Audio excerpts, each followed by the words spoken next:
да? Да. Мгм. Всё. Да. Да, хорошо. Мы продолжаем изучение гуманизма и обсудили богословие и духовное состояние Эразма. А сейчас мы обсудим более детально его греческий Новый Завет.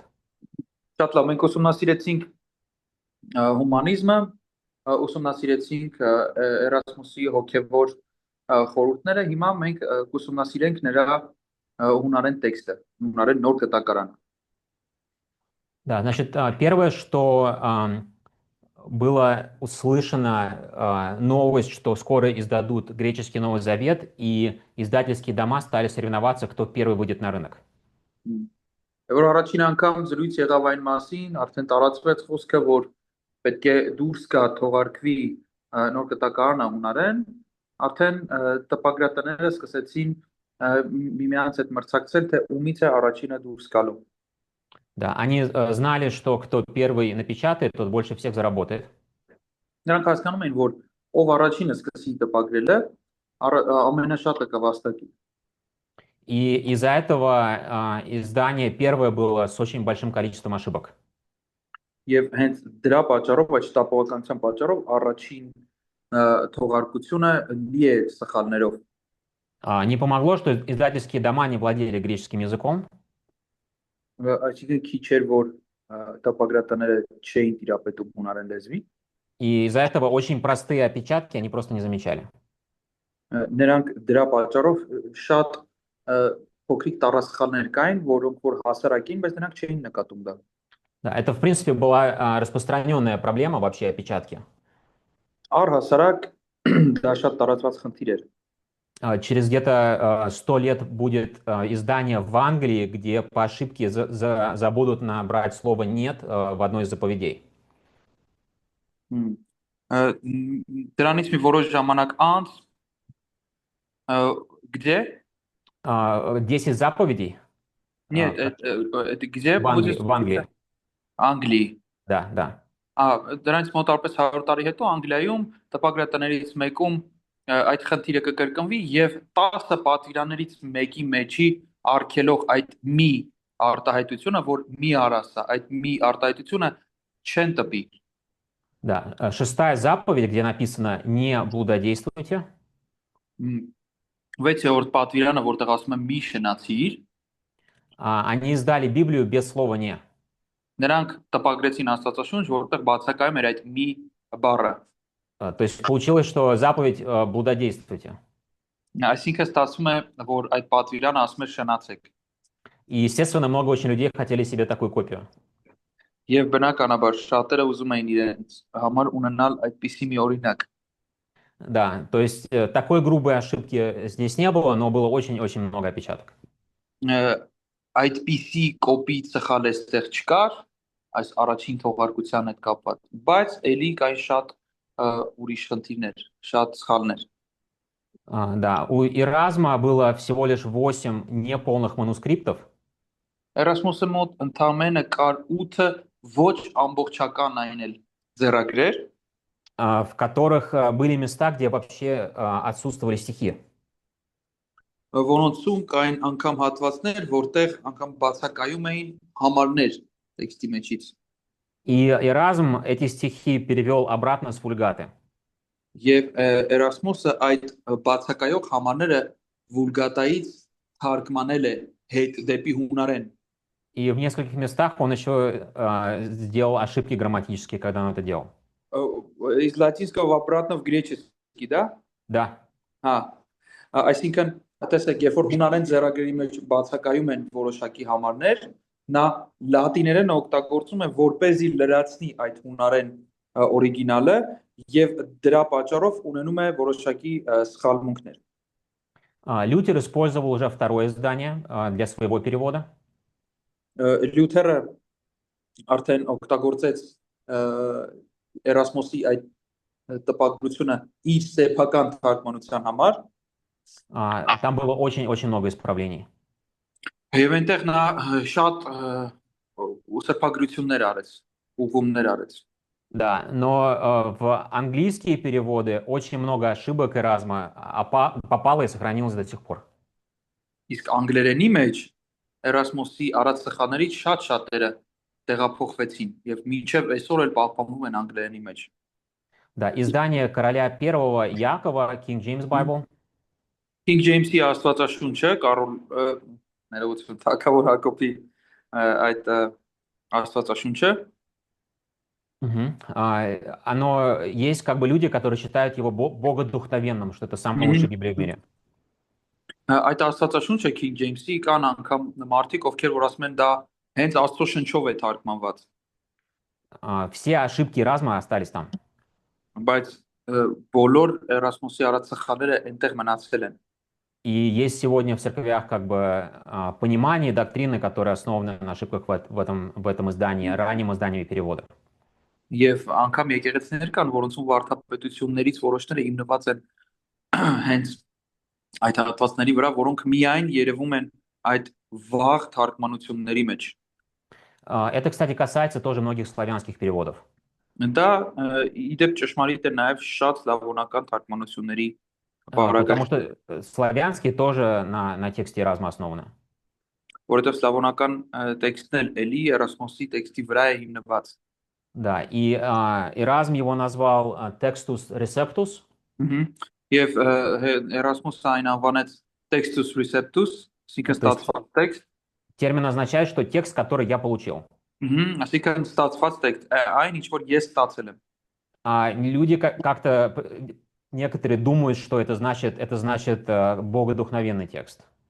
Իսկ որոշները այդ տերմինի այսպես մի քիչ մշուշոտ լինելու պատճառով մտածում են ստացված ինչ է նշանակում, Աստվածաշունչ է նշանակում։ Да, это совершенно не так. Эразм не предполагал, что он богодухновенное что-то делал. Բայց դա ընդհանրապես այդպես չի, որովհետև Էրասմոսը չէր էլ մտածում, որ նա ինչ որ Աստվածաշունչ բան է անում։ Он работал с материалом, который у него был. Նա աշխատեց այն նյութերով, ինչ որ իր ձեռքի տակ կար, Но у него было только 8 копий. Это очень мало. բայց նա ուներ ընդամենը 8 պատճեն, որը որ շատ քիչ է։ Да, современные издания основаны на 60 тысяч копий и фрагментов. Հիմիկվա մեր թարգմանությունները հիմնված են 60,000-ից ավել թե պատճենների եւ թե մասնակի պահպանված ձեռագրերի ամբողջականության վրա։ То есть эти многие ошибки, они будут исправлены в будущем. Եվ այդ սխալներից շատերը մենք կտեսնենք, որ հետագայում ուղված կլինեն։ Да, самое такое место, о котором больше всего споров, это 1 Иоанна, 5 глава, 7 по 8 стих. Այն հատվածներից մեկը, որ երևի թե ամենաշատ բանավեճն է դրա այդ կապված տեղի ունենում, դա առաջին Հովհաննես 5-րդ գլուխ 7-ից 8 համարների բանավեճն է։ Потому что как в Вульгате и как в книге короля Якова I там написано, что 3 свидетеля — это Бог Отец, Бог Сын и Бог Дух Святой. Որովհետև Էրասմոսի մոտ այնպես ինչպես որ King James-ի Աստվածաշնչում գրված է որ երեքն են որ վկայում են, այս տեքստի մասին է խոսքը։ Ու այդ որ ասում է երեքն են որ վկայում են, նշում է Հորը, Որդուն եւ Սուրբ Հոգուն։ А в греческих вариациях, в греческих копиях написано, что 3 свидетеля — это вода, кровь и дух.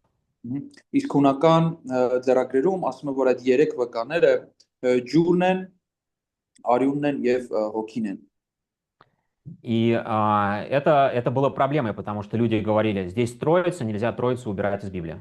Եվ դա խնդիր էր, որտեղ մարդիկ ասում էին, այստեղ երրորդության մասին է խոսակցությունը գնում եւ երրորդության մասին համարը չի կարելի հանել Աստվածաշնչից։ И Эразм сказал, я не буду этого вписывать, потому что у меня в рукописях этого просто нету. Եվ Էրասմոսը ասեց, ես դա չեմ ներառի իմ թարգմանության մեջ, որովհետեւ ես տեսնում որ ձեռագրի մեջ դա պարզապես չկա։ И он говорит, покажите мне хотя бы одну рукопись, где это есть. Եվ ասում է, ինձ գոնե մեկ ձեռագիր ցույց тվեք, որտեղ այն գոյություն ունի։ И ему прислали рукопись. Եվ նրան ուղարկում են այդ ձեռագիրը։ Скорее всего, это была подделка. Ամենայն հավանականությամբ դա ուղղակի ոչ իսկական էր, հա։ Мгм. И, Կեղծ փաստաթուղթ էր։ да, но поскольку он дал свое слово, он уже не стал менять. То есть он просто, он сказал, дайте мне одну, я изменю, ему прислали, он поменял. Չնայած նրան, որ դա կարող էր կեղծ փաստաթուղթ լինել, միայն իր խոսքը պայելու համար, որ ասել էր մեկ օրինակի ցույց տվեք, ես կփոխեմ, քանի որ ուղարկեցին, նա էլ փոխեց իր թարգմանության մեջ ներառելու համար։ Да, этот вариант очень поздний, он, скорее всего, появился в XI веке. Այս տարբերակը ընթերցանության այս հատվածի շատ բավականին ուշ է, այն հայտնվել է ամենայն հավանականությամբ 11-րդ դարում առաջին անգամ։ И отцы церкви, и соборы, когда они спорят о Троице 1000 лет, они никогда не цитируют эти стихи.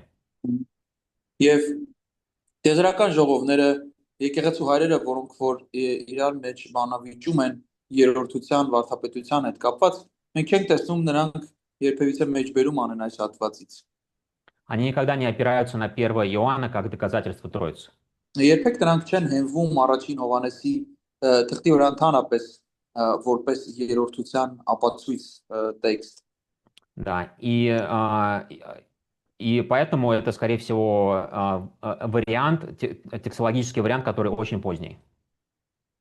Եվ սա ամենայն հավանականությամբ տեքստաբանական մի տարբերակ է, որը որ ամենայն հավանականությամբ ավելի ուշ է իր հայտ եկել։ Да, а сегодня этот вопрос уже становится апологетическим. Այսօր այդ հարցը արդեն ավելի ապոլոգետիկ է դառնում, Потому что люди говорят, они это приводят как пример, и говорят, видите, вот пример, где Библию изменили.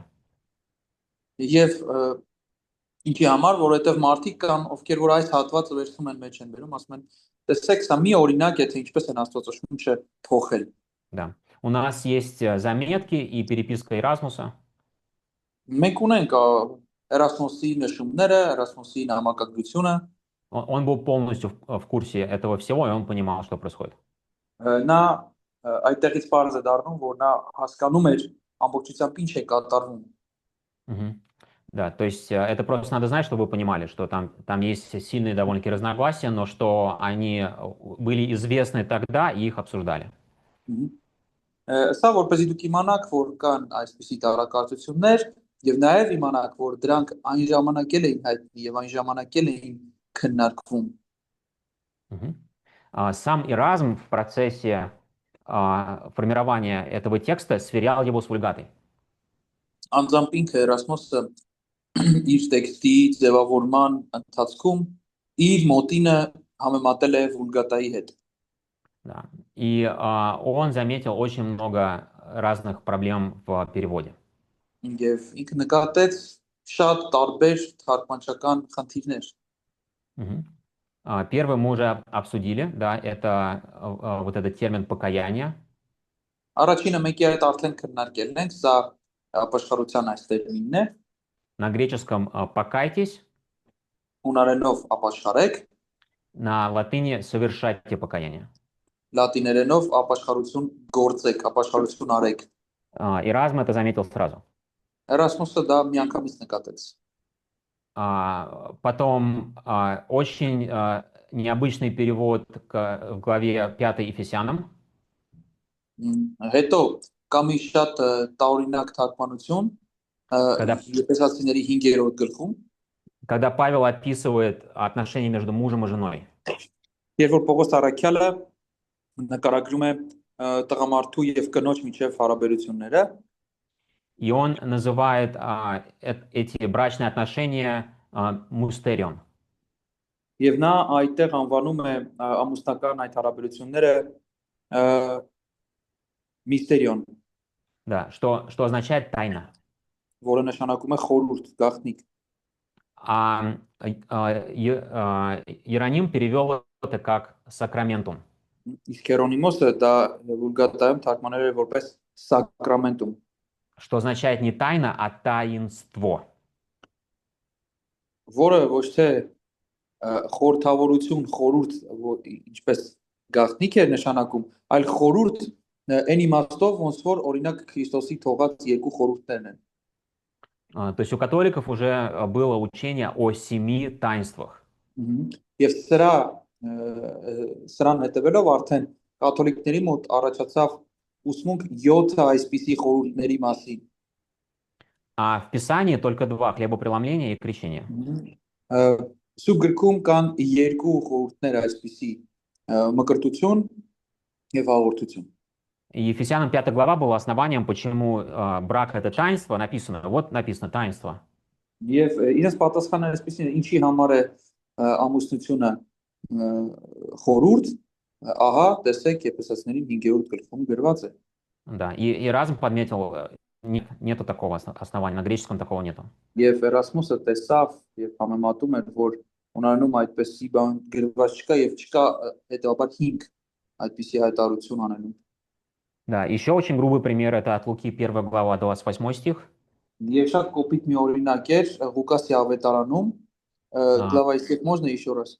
1 глава Луки 28 стих. Առաջին գլուխ 27-րդ խոսք. Когда ангел является Марии и обращается к ней. Երբ որ հայտնվում է հրեշտակը Մարիամին, и он говорит ей, что Мария, ты получила благодать перед Богом. Եվ ասում է, որ Մարիամ դու ստացել ես շնորհք Աստծո առաջ։ И ты будешь беременна Иисусом. Եվ դու կլինես հղի Հիսուսով։ И вот на греческом написано «кекаритомене». Եվ ահա հունարենում այսպես է գրված կեխարիտոմենե։ Да, это пассивное причастие.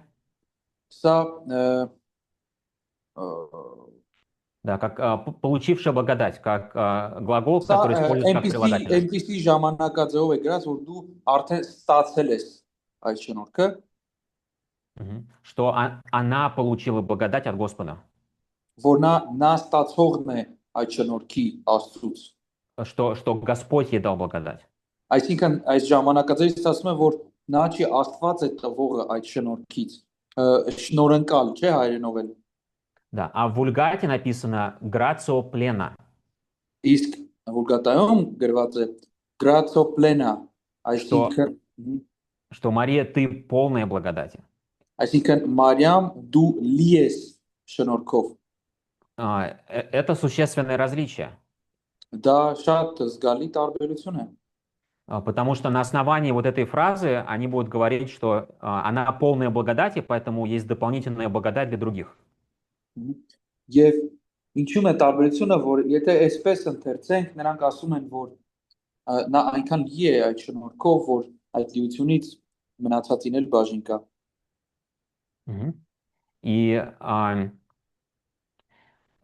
И тогда она как бы этой благодатью могла поделиться другими, если к ней обратились бы в молитве. Եվ այսինքն այնքան շատ էր այդ շնորհքը, որ նա կարող էր ուրիշների հետ էլ կիսվել այդ շնորհքով եւ աղոթքով գային։ Да, а здесь Эразм говорит, нет, у нее нету лишней благодати, ей Господь дал благодать.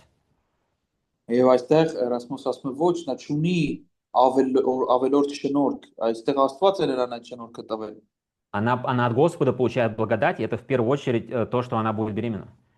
Եվ այն շնորհքը, որ նա Աստծուց ստանում է, դա առաջին հերթին այն է, որ նա պետք է հղիանա։ Эразм это находит, и он это обсуждает. Это тема разговоров по всей Европе. Էրասմոսը դա գտնում է եւ սկսում է քննարկել, դա խոսակցությունների թեմա է ամբողջ Եվրոպայում դառնում։ И последний очень интересный расход в Исходе 34 глава. Եվ վերջինը Ելից 34-րդ գլուխ, где Иероним перевел еврейское слово «Коран». Որտեղ որ Հերոնիմոսը թարգմանել է Քարան եբրայերեն բառը։ Да, оно может иметь значение как рога или как луч. Այն կարող է նշանակել կամ պոզ կամ լույսի ստվեր, հա։ Да, что когда Моисей спустился с горы Синай, его лицо сияло. Եվ սա այն հատվածն է, որ երբ որ Մովսեսը իջնում է Սինայի սարից, նրա դեմքը փայլում է այդ լույսով։ Из его лица исходили лучи. Նրա դեմքից լույսի փայլեր էին դուրս գալիս։ А Иероним написал, он спустился с горы с рогами. Եվ Հերոնիմոսը թարգմանում է, որ նա սարից իջավ պոզերով։ И это воспринимали очень буквально. Եվ սա շատ տարածի էին հասկանում։ Да. Вот статуя Микеланджело, Ահա Միքելանջելոյի արձանը и он сделал статую Моисея. եւ նա Մովսեսի արձանը պատրաստեց։ Да, и видите, что у него на голове. Տեսնում եք նրա գլխին ինչ է։ Да, это настоящие рога. Սա իրական պոզեր են։ Да, то есть они видели, понимали, что что-то тут не так, Եվ նա մարդիկ նայում են, ասում են, որ այստեղ ինչ-որ բան է, ինչ է։ но так написано, значит, мы так и будем делать. Բայց դե եթե այդպես է գրած, ուրեմն տենց էլ կանենք մենք։ Да, и Разм это видел. Եվ Էրասմոսը դա տեսավ։ То есть почему это так важно? Потому что люди начинают уже тогда пересматривать догму. Пересматривать Догму.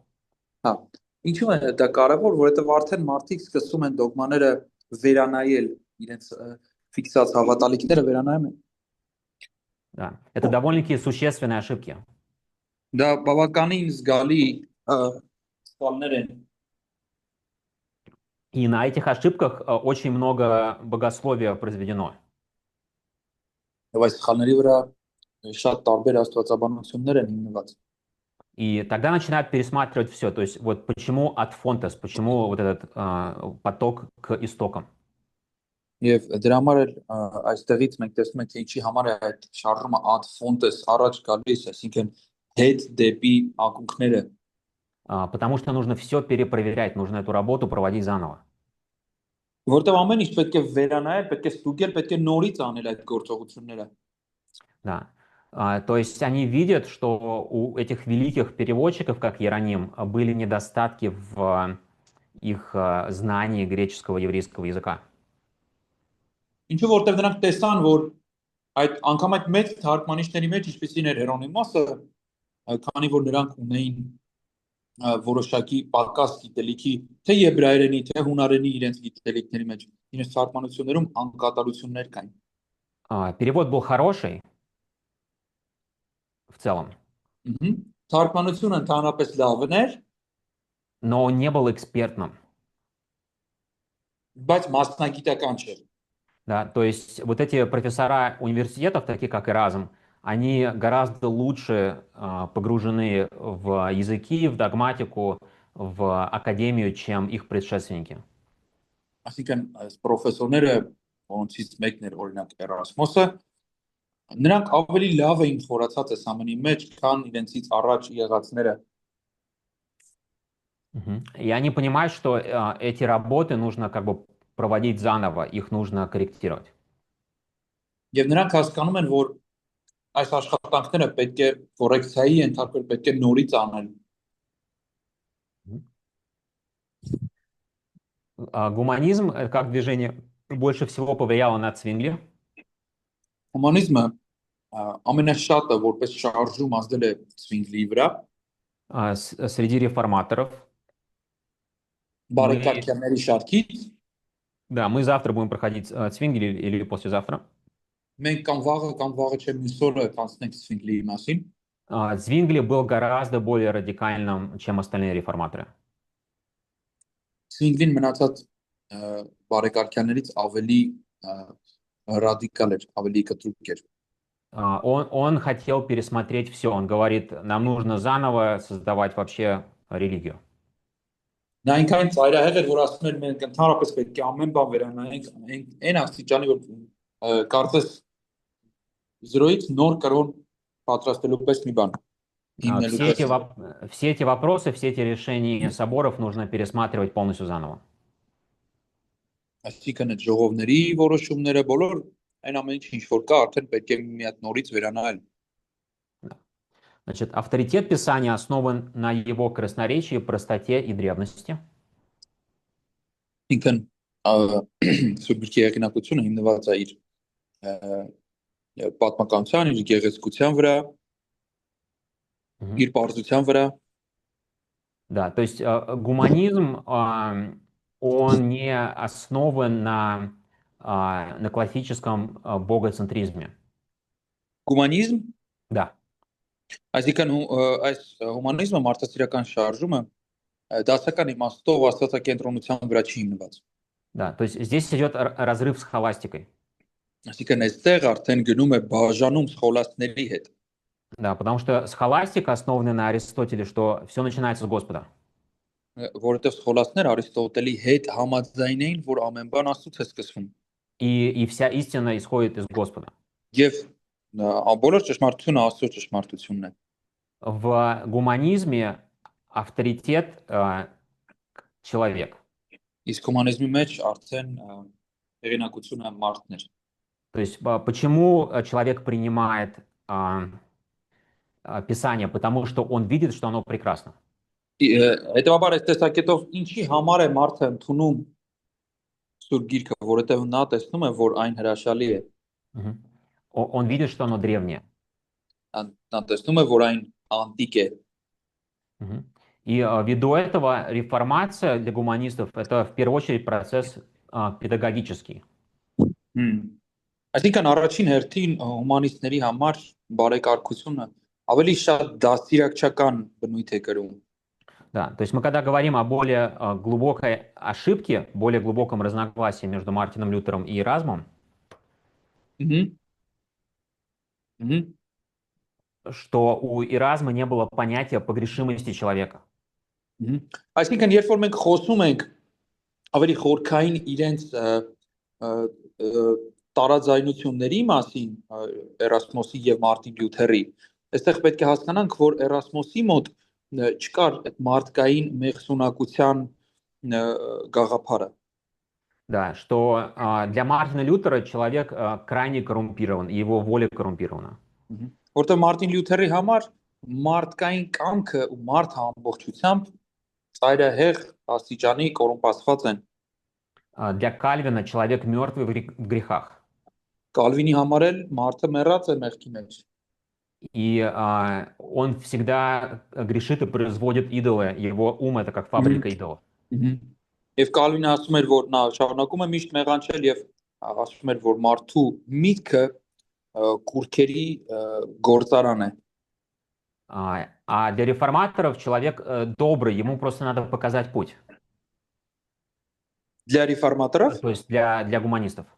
Ահա։ Да. Իսկ հումանիստների համար մարդը ինքը լավն է արմատապես, ուղղակի իրեն պետք է ուղղորդում ցույց տալ, ուղղորդել է պետք ուղղակի։ Если их правильно научить, они будут правильно себя вести. Դերը ճիշտ սովորեցնես, իրենք ճիշտ կպահեն իրենց։ Да, и здесь вы видите, то есть это очень сильно похоже на современное либеральное движение. Եթե ուշադիր нայեք, կտեսնեք, որ նա ավելի շատ նմանություն ունի մեր օրերի լիբերալ շարժման հետ, ազատականության հետ, շարժման հետ։ Да, то есть либералы не верят, что человек злой в душе. Այսինքն լիբերալներն էլ չեն հավատում, որ մարդը չար է իր հոգով։ Что он хороший, просто он запутанный. Ինքը լավն է, բայց ուղղակի շփոթված է։ И ему надо просто исправить. Իրեն уղղակի պետք է շտկել։ Ему надо дать пример, как надо. Իրեն ուղղակի պետք է տալ օրինակ, թե ինչպես է պետք ճիշտ անել։ И если его научить, тогда он увидит, как прекрасно Писание, и он сразу подчинится ему.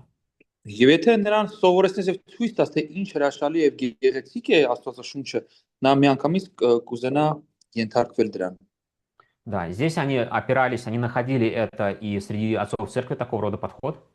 Եվ իհարկե նրանք հենվում են նաեւ եկեղեցու հայրերի վրա, որովհետեւ նրանց մոտ էլ կար այդպիսի մոտեցում։ И в трудах Оригена, и в трудах Иеронима. Օրիգենեսի եւ Հերոնիմոսի աշխատությունների մեջ էլ կան նմանատիպ գաղափարներ։ Да, и здесь сыграл еще полупелагейство тоже. Եվ այստեղ կիսապելագիականությունն էլ իր դերը խաղաց։ Да. То есть, я думаю, правильно оценить это движение как более наивное. Եվ իմ կարծիքով ես առաջարկում եմ ընդհանրապես այս շարժման ավելի որպես միամիտ շարժում, վերաբերվենք։ Да, потому что они не здраво взвешивали не только Папу Римского, но и самих себя. Այսինքն նրանք Հերիք չի Հռոմի Պապին ինչպես պետք է չէին կշռում իրենց դատողության մեջ։ Մի բան էլ իրենց մասին ճիշտ դատողություն չէին անում։ Да, есть очень известная цитата Бердяева. Բերձիևի շատ հայտնի մի մեջբերում կանեմ։ Человек бесчеловечен, Бог человечен. Մարդը անմարդկային է, Աստված մարդկային։ Что человек никогда не может быть эталоном авторитета. Որ մարդը երբեք չի կարող լինել հեղինակության էտալոնը։ Человек не может быть началом богоискания. Մարդը չի կարող լինել Աստված ճանաչողության աստծո փնտրտուքի սկիզբը։ Да, человек не может сам себя спасти без миссии Господа. Մարդը չի կարող ինքն իրեն փրկել առանց Աստծո գործողության։ Да. И, в принципе, эти понятия, они остались до наших дней. Եվ գործնականում եւ սկզբունքայինորեն այդ հասկացությունները պահպանվել են մինչև մեր օրերը։ Да, современное движение ЛГБТ Մեր օրերի շարժումը LGBT это во многом философские наследники гуманизма. այդ շարժումը շատ առումներով հանդիսանում է փիլիսոփայական հետնորդը հումանիստական շարժման։ То есть это взгляд на мир, в этом мире самое главное, что есть, это человек.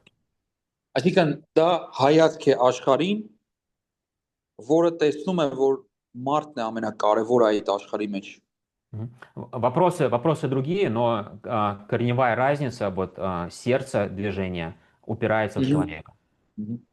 Ճիշտ է, քննարկող թեմաները ուրիշ են, այլ են, բայց հենց սիրտը միջուկը խնդրի մնում է նույնը։ Да, и здесь Эразм и бездействовал, потому что он просто думал, что он сможет образовать людей и научить их быть правильными. Այստեղ Էրասմոսը այսպես էր վարվում, որովհետև ինքը մտածում էր, որ ինքը կարող է սովորեցնել մարդկանց լինել ավելի լավը։ Хорошо, мы закрываем тему гуманизма. Есть какие-либо вопросы, комментарии Լավ, по гуманизму? եկեք փակենք հումանիզմի թեման, եթե հարցեր չկան իհարկե։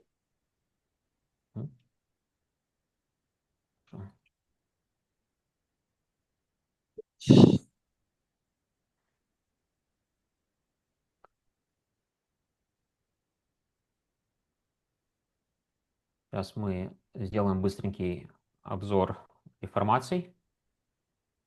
Հիմա մենք կանենք արագ ամփոփում բարեկարգության։ Так, сейчас мы сделаем конспект.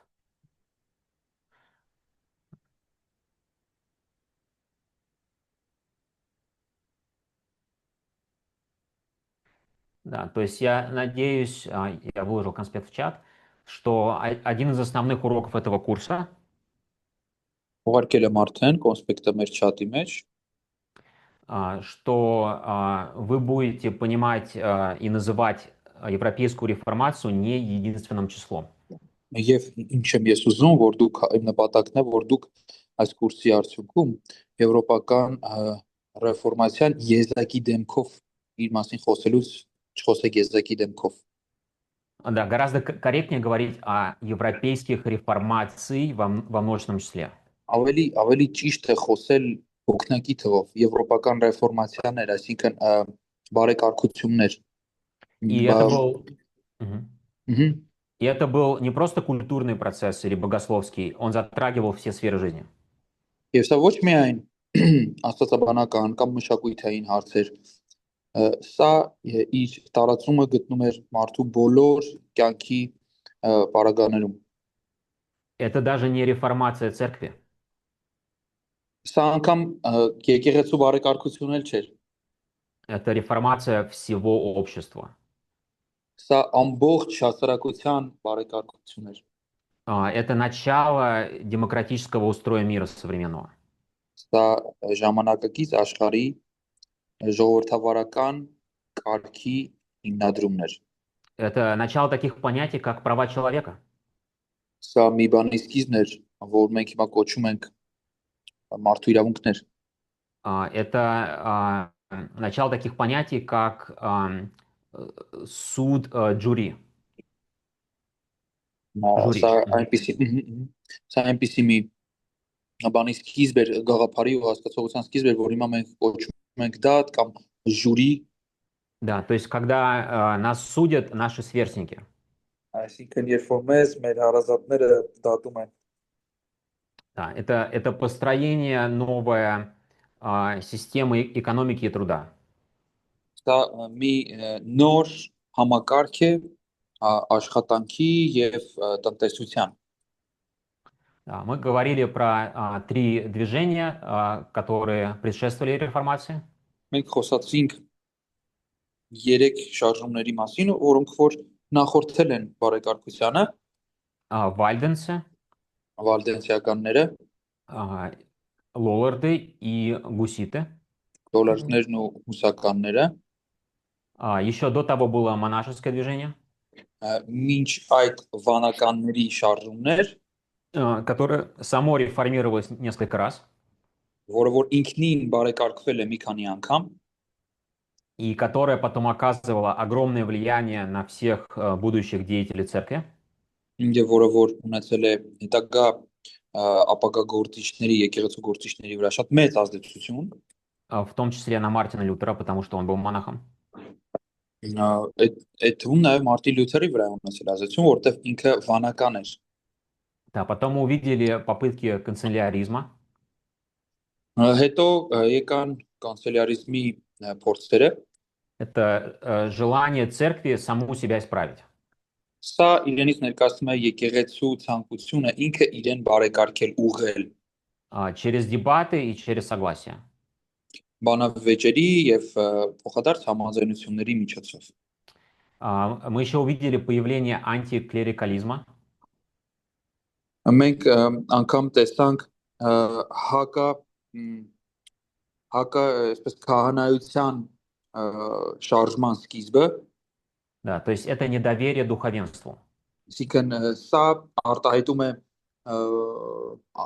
կասկածամտություն, հա, որ չենք վստահում հոգեորական դասին։ Моя бабушка всегда говорила, верь Богу, не верь попам. Իմ տատիկը միշտ ասում էր, որ հավատա Աստծուն, բայց մի հավատա Հռոմի պապերին։ Потому что ожидается, что священники ищут своего, что они не служат народу. Դա իրենց ենթադրում է, որ եկեղեցու ծառայողները իրենցն են փնտրում, այլ ոչ թե ծառայում են ժողովրդին։ И вот этот антиклерикализм, он был практически во всех сельских местностях Европы. Եվ այս հակահոգևորականությունը Եվրոպայի բոլոր այդ գյուղական համայնքներում կար։ Да, это часто были клирики, часто были ленивыми людьми. Շատ անգամ քահանաները, հոգևորականները ծույլ մարդիկ էին, Они были необразованными, նրանք չկրթված էին, и они часто не исполняли совершенно своих пасторских обязанностей. նրանք շատ հաճախ չէին կատարում իրենց հովվական պարտավորությունները։ То есть, например, во многих сельских церквах пастором могло не быть 4 выходных из 5.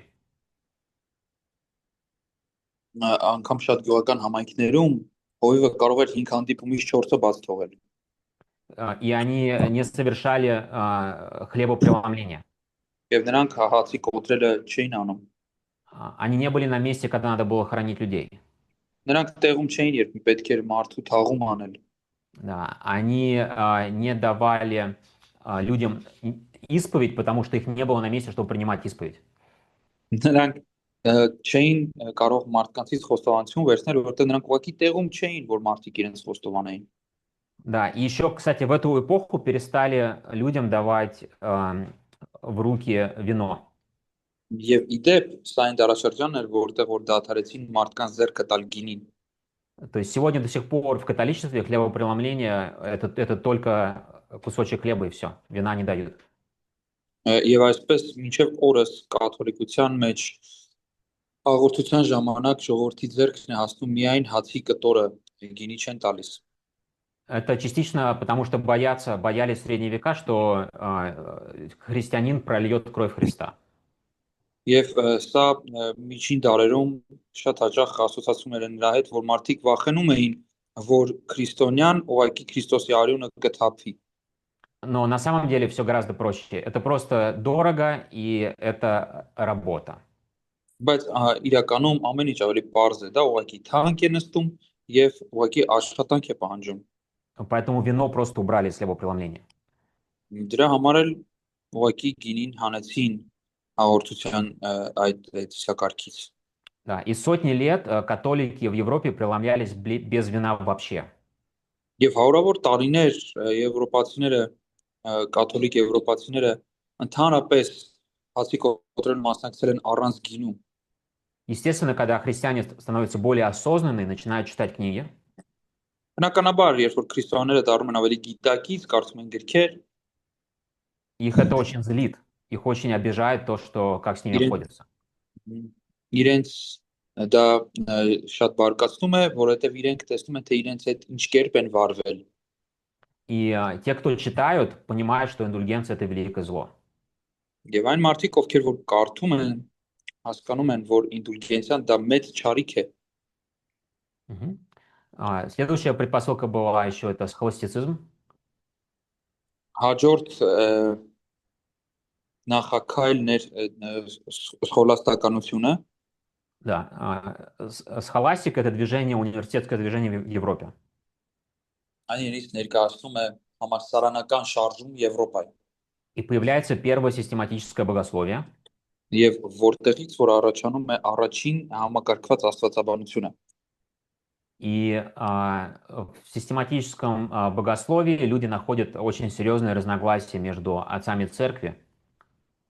Եվ համակարգված այդ աստվածաբանության մեջ մարդիկ սկսում են գտնել շատ լուրջ տարաձայնություններ դրա եւ եկեղեցու հայրերի գրվածքների միջեւ։ И между соборами. Եվ նաեւ այդ աստվածաբանության եւ տեզերական ժողովների որոշումների միջեւ։ И основная цель систематики в то время – это синтезировать эти разногласия.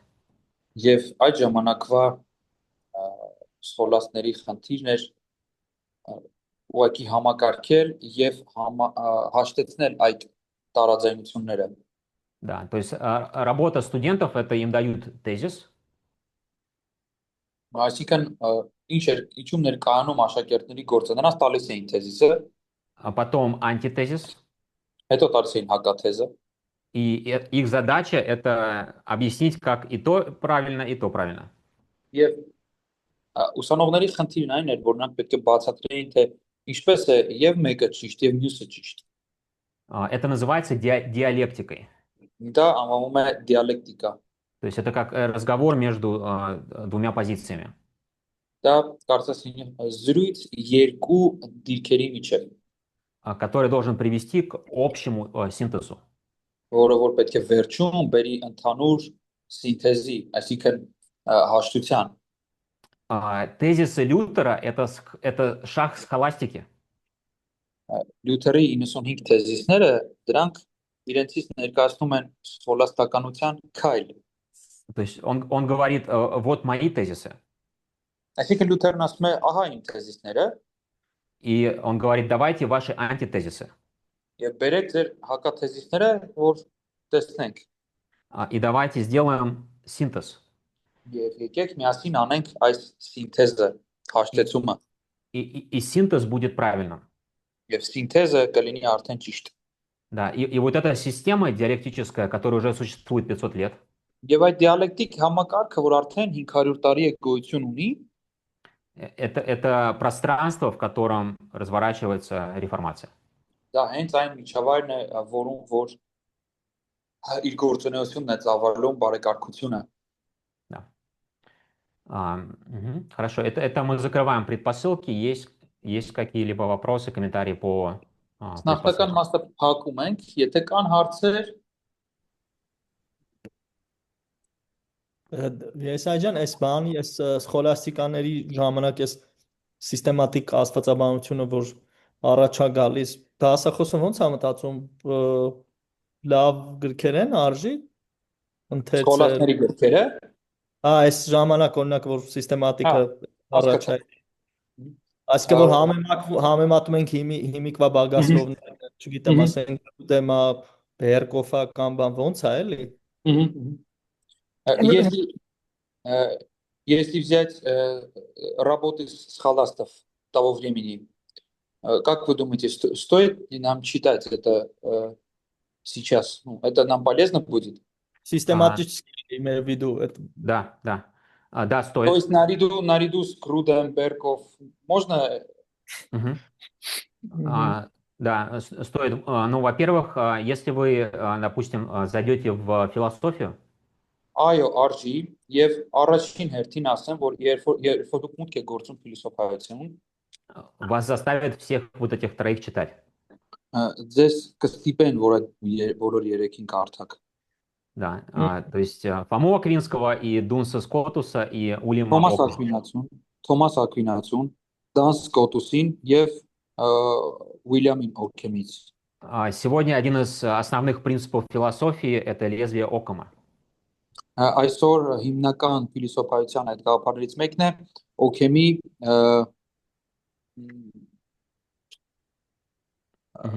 Да, лезвие Окама, лезвие как бритва Окама.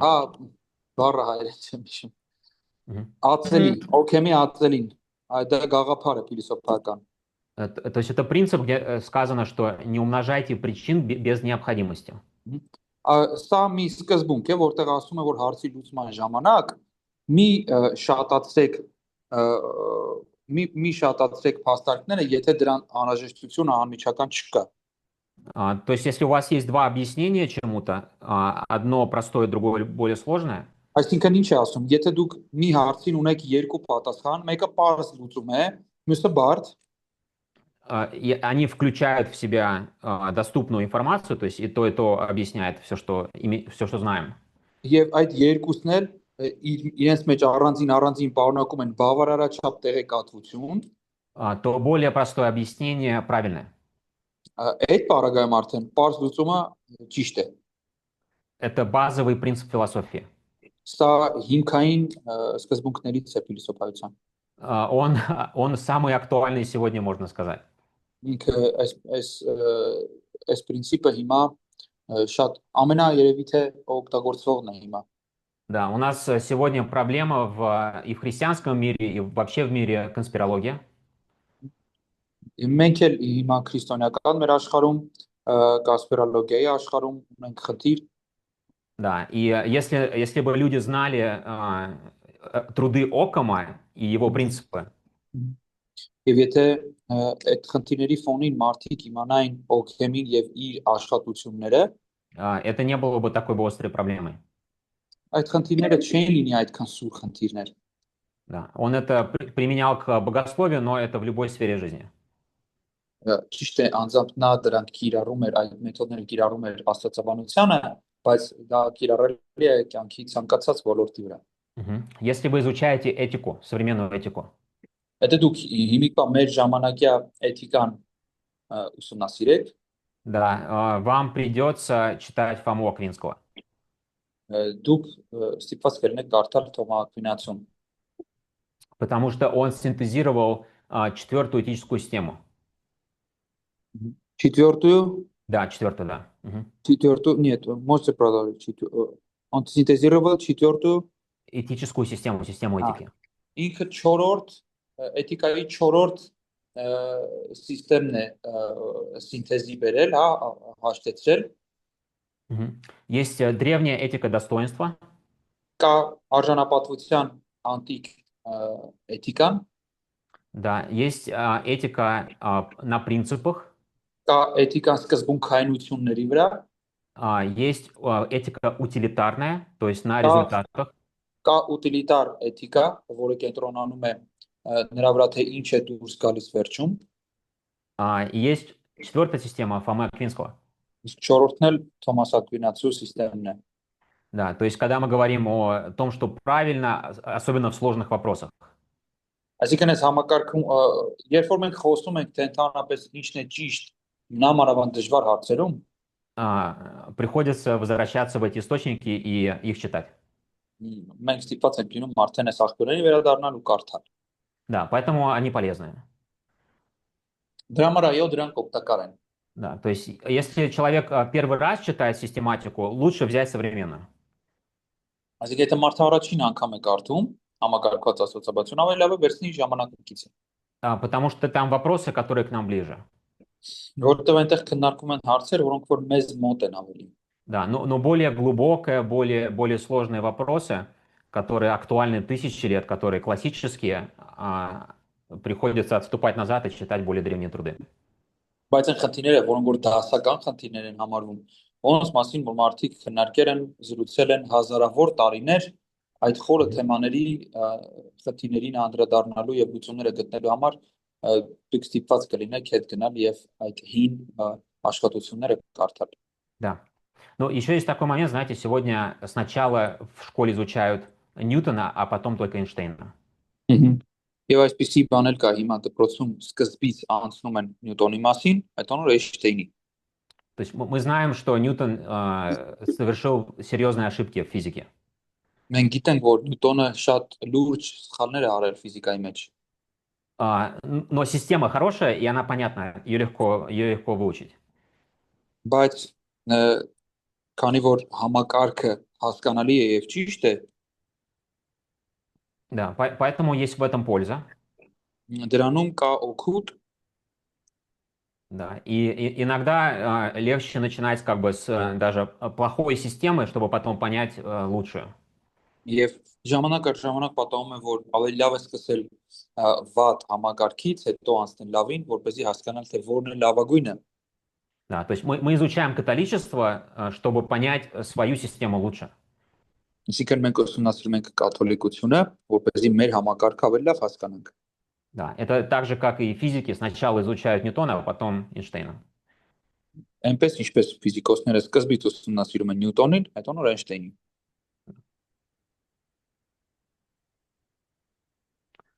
Хорошо. Я предлагаю сделать сейчас переменную на 15 минут, чуть-чуть дольше. И мы продолжим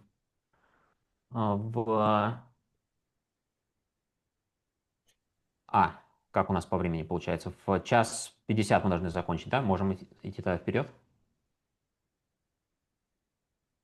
По расписанию у нас как? Եսայ ջան, հիմա ընդվիճման ժամը 20 րոպե ու միանանք։ Сейчас 20 минут перерыв и потом Хорошо. уже. Да, 20 минут. Да. Хорошо։